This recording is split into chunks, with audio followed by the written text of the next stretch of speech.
అతని పర్ఫార్మెన్స్ చూసి ఫ్లాట్ అయిపోయినట్టున్నారు. నిత్య ఎవరో తెలుసుకోవటానికి అతనికి ఎంతోసేపు పట్టదు. అతను వచ్చిన ఉద్దేశం కూడా అదే. 5 years. It took me 5 years. 5 ఏళ్ళు పట్టింది నాకు నిత్య జ్ఞాపకాలన్నిటినీ ఇరేజ్ చేసేయడానికి.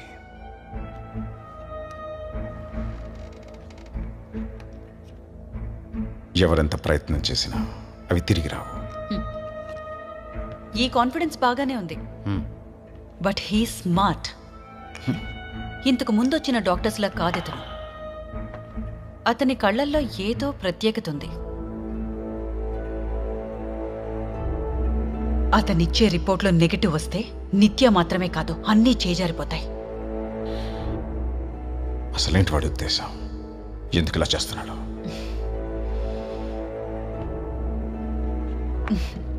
మిమ్మల్ని భయపెట్టాలని చెప్పడం లేదు. అతని విషయంలో జాగ్రత్త.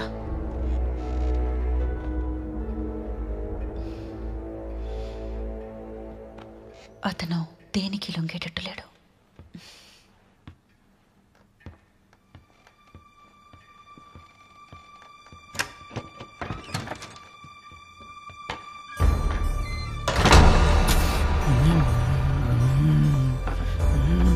అమ్మా అమ్మా నిత్య,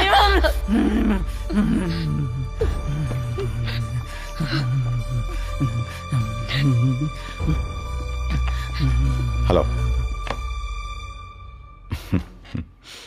చల్లపల్లి సంస్థానం జయనారాయణ వర్మ మీకు గుర్తున్నారా? ఆయన మా అన్నయ్య. తను నిత్య ఆయన ఏకైక సంతానం. ఓ వర్మ గారు, ఎస్, మేము ఒకసారి కలిసాం. వాళ్ళ అమ్మాయి కండిషన్ గురించి డిస్కస్ చేయడానికి వచ్చారు. He was very upset. Colour ఇలాంటి మార్షల్ ఆర్ట్స్ ఇలాంటి వాళ్ళకి హెల్ప్ చేస్తాయని చెప్పాను. Autism is not a disability, it is a different ability. వీళ్ళని అండర్ ఎస్టిమేట్ చేయకూడదు. అన్నయ్య చనిపోయారు. ఇప్పుడు ఆ కోటలో ఎవరు లేరు. తనకేదైనా అయితే నిత్యని ఇక్కడ అప్పగించాలని చివరి క్షణంలో అన్నయ్య నాతో చెప్పారు. నిత్యకు సంబంధించిన అన్ని వివరాలు ఇందులో ఉన్నాయి. ఇది నిత్య పేరు మీద ఉన్న ఆస్తుల వివరాలు. ఎంతో విలువైన ఈ కోటతో సహా వీటిని నిత్య ట్రీట్మెంట్ కోసం మీరు వినియోగించుకోవచ్చు.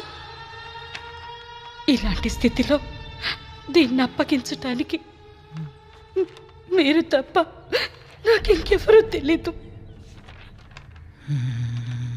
డాక్టర్ గారు, మీరు దీన్ని మీ కన్న బిడ్డలా చూసుకోండి.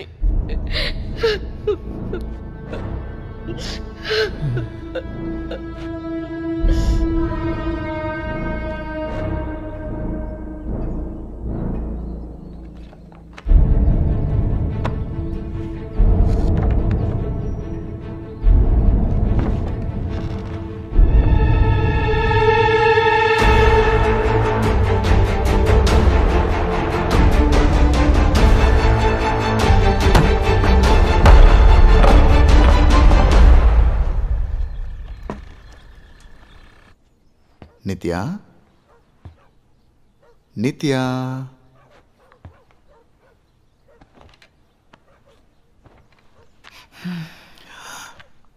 నేను చెప్పబట్టే నిన్ను ఇక్కడికి తీసుకొచ్చారు. నువ్వు ఇక్కడికి వచ్చినప్పుడు నాకు ఇచ్చిన దీన్ని జాగ్రత్తగా నా దగ్గర ఉంచాను. ఏయ్, నేను అడిగింది ఎప్పుడు ఇస్తావు?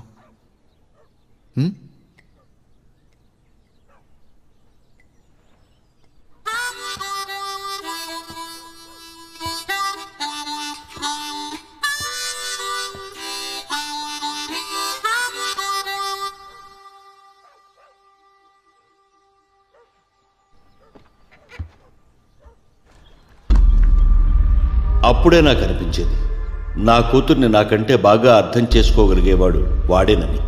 మిగతా వాళ్ళందరూ తనలోని లోపాన్ని చూసి హేళన చేస్తూ ఉండేవారు. నిత్య, వినయ్ల మధ్య మంచి అవగాహన ఉండేది. ఈ రాజ్యంలో సర్వాధికారాలు మా రాజకుటుంబానికే ఉండేవి. ఇప్పుడు మా వంశంలో అన్న బలరామవర్మ, తమ్ముడు శేఖరవర్మ, చెల్లెలు లక్ష్మి, నేను ఉన్నాం.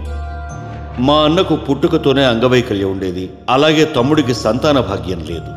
సహజంగానే నేను రాజుగా ఉండడం వాళ్ళకి నచ్చేది కాదు. పుట్టుకతోనే నా కూతురు తల్లిని కోల్పోయింది. మనోవైకల్యంతో పుట్టిన నా కూతురంటే వాళ్ళెవరికీ గిట్టేది కాదు. నా కూతురు పిచ్చిదని ఇంట్లో నుంచి పంపించేయమని మా అన్న తమ్ముడు ఇద్దరు నిర్బంధించేవారు. వాళ్ల మాటల్ని పట్టించుకోకుండా నా కూతుర్ని నేను నా దగ్గరే ఉంచుకున్నాను. ఈ విషయంలో నాకు అండగా నిలిచింది నా చెల్లెలు లక్ష్మి, తన కొడుకు వినయ్. నా శ్రమంతా బూడిదలో పోసిన పన్నీరవుతుందేమోనని భయపడుతున్న సమయంలో అనుకోకుండా నేనొకటి గమనించాను.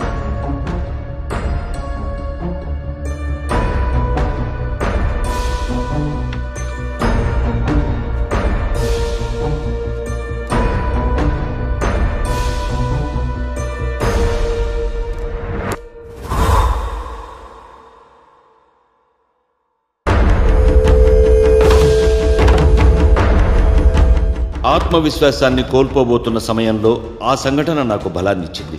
నా కూతురు కోసం కలరీ రంగంలోకి దిగాను.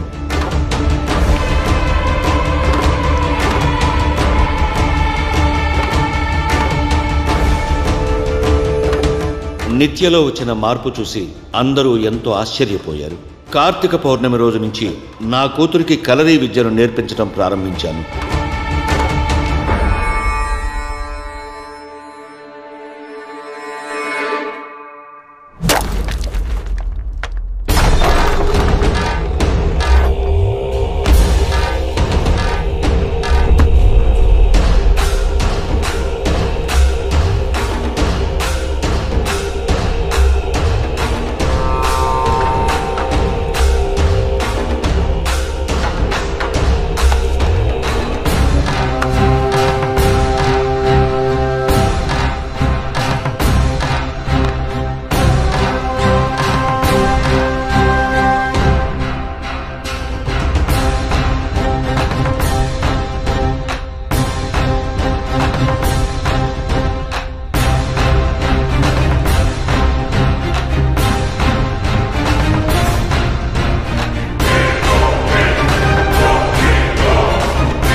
మీ ప్రావీణ్యం ఎన్నో ఏళ్ల నుంచి చూస్తున్నదే. అది చూడటానికి కాదు వీళ్ళందరూ ఇక్కడికి వచ్చింది.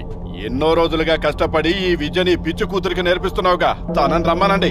గురువుగా నీ పిచ్చి కూతురికి నువ్వేం నేర్పించావో ఇక్కడ ఉన్నోళ్ళంతా ఒకసారి చూస్తారు. తనని పిలవండి, యువరాణి నిత్యాదేవిని. మానసికంగా ఎదగిన పిల్లకి ఏమి నేర్పించినా లాభం లేదు, అంతా వృధానే. అందుకే అంటారు ఇలాంటి విద్యలు మగవాళ్లే నేర్చుకోవాలని. అర్థమైందా?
నేను ప్రమాదం వైపు అడుగులేస్తున్నానని నాకు బాగా తెలుస్తుంది. ఈరోజు నా మీద జరిగిన దాడి నాకు హెచ్చరిక. ఒకటి మాత్రం చెప్పగలను, నన్ను చూసి వాళ్ళు భయపడుతున్నారు.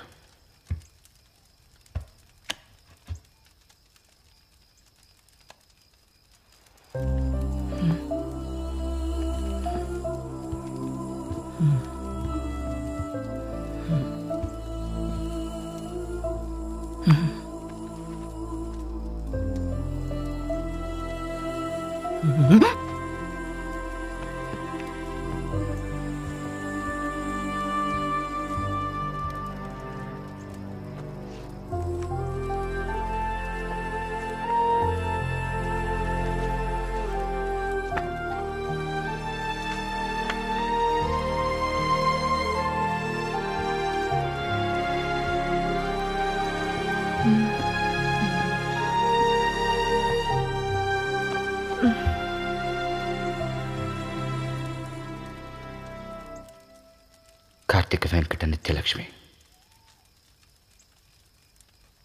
ఆ ఫోటోలో చూసిన వాళ్ళు నీకు ఎవరైనా గుర్తున్నారా?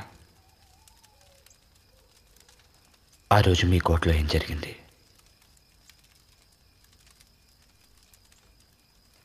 ఆ పని ఎవరు చేశారో నీకు తెలుసు.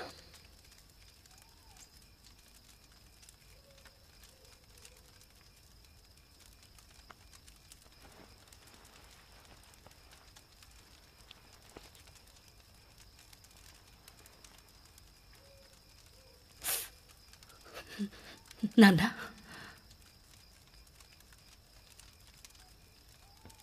Excuse me. లిల్లీ, నిత్య ఇక్కడే ఉంది, తన్ని రూమ్కి తీసుకెళ్ళు.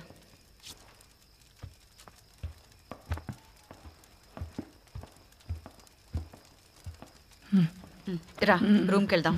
రామ్మా. Sorry sir, it's bed time. ఇక్కడున్న పేషెంట్స్ కరెక్ట్ టైంకి పడుకొని కరెక్ట్ టైంకి లేవాలి సార్.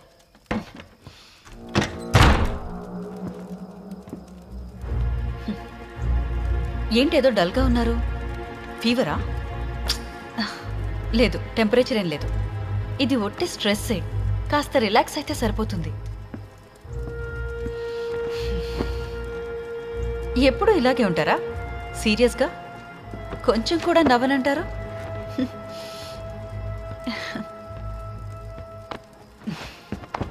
ఈ డాక్టర్ గారిని స్పెషల్గా గమనించుకోమని డాక్టర్ బెన్స్మన్ గారు నాకు చెప్పారు. ఒక వెకేషన్కి వచ్చాననుకొని ఎంజాయ్ చేయండి మీరు.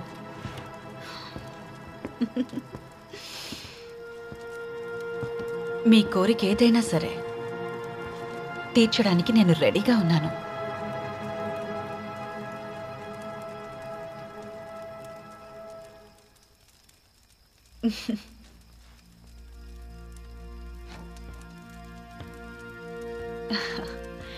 మీరిక్కడి నుంచి వెళ్ళేటప్పటికి మా మీద మీకు ఏర్పడ్డ అభిప్రాయం మారిపోవాలి.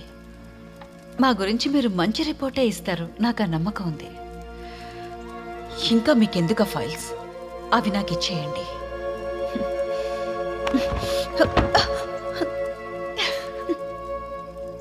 రేణుక, ఇంక నీ చాప్టర్ క్లోజ్.